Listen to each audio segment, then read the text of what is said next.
The Curiosity rover has been roaming around on our neighbouring planet Mars since August 2012. It's part of NASA's Mars exploration programme and has been investigating the surface of the red planet to determine if it ever had an environment able to support life. To help it do that, on board the car-sized rover is the most advanced suite of scientific instruments ever to be carried to Mars. Kevin Lewis is a planetary scientist from Johns Hopkins University, and along with help from his colleagues, they have been able to adapt some of the instruments to work in new ways. Myself, Jenny Gracie, spoke with him to find out about the rover's latest adventure.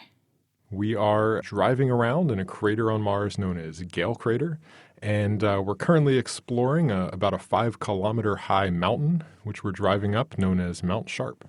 What is it that you've done with the rover?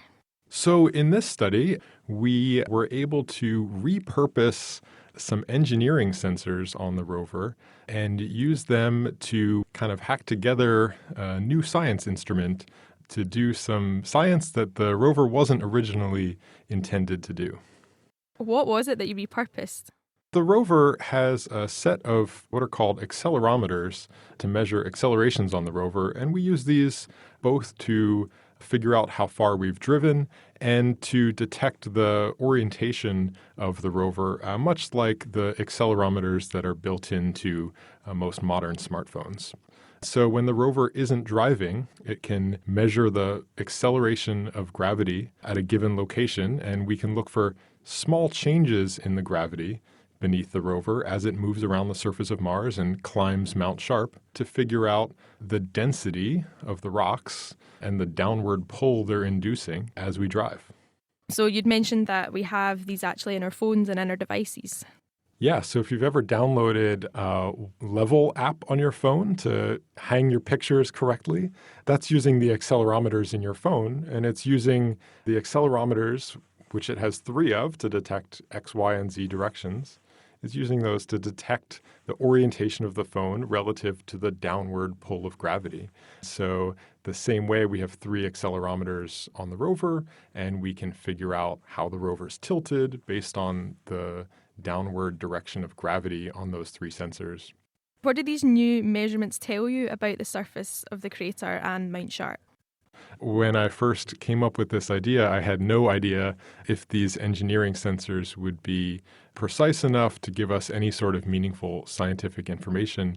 But it turns out that they were sensitive enough to give us a meaningful measurement of the rock density. And what we found was that the rocks that make up Mount Sharp is a mountain made of sedimentary rocks, layered rocks that record the action of water and wind and other geological processes that occurred on Mars for probably millions of years. And we found that those rocks were surprisingly low density, which indicated to us that they had a lot of pore space in the interior of the rocks. And we've used that in this study to constrain the maximum burial depth that these rocks ever experience on the surface. One thing that's interesting about this study relative to most of the other studies to date from the Curiosity rover is that, most of the studies that have been published are looking at the rocks that Curiosity is actually driving over, looking at. And in some ways, this study focuses on the rocks that may or may not have been above us at some point in time and rocks higher up on the mountain that we haven't visited yet. Does this help us understand how Gale Crater and the mountain formed? Does it fill in a bit of the history for us? One of the interesting things about Gale Crater, it's about a 5-kilometer hole in the ground on Mars, and we've got this 5-kilometer mountain sitting out in the middle of it. And we don't know exactly how that mountain formed. We've been able to look at the lowermost couple hundred meters as we've driven along with the rover, but there's several kilometers above us that we haven't visited yet with the rover, and we're still not sure how all of those rocks were deposited. One of the interesting things, if Mount Sharp, the layers that make up that mountain, had once filled the entire crater to the height of the top of the mountain, the rocks at the Curiosity landing site would have been buried about 5 kilometers deep. And we estimate that if that were the case, you would have really compacted those rocks a lot more and crushed out some of that porosity.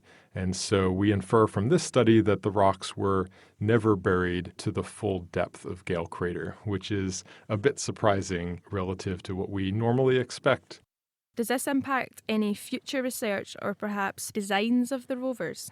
This study points towards the value of taking gravimetry measurements on the surface of Mars and other planets and kind of shows the usefulness of those measurements for understanding the subsurface geology at the rover's landing site. So it would be great to have future gravity instruments on surface missions. We do a lot of studies from orbiting spacecraft around Mars and other planets, but this is the first one to actually do a gravity traverse on the surface of another planet.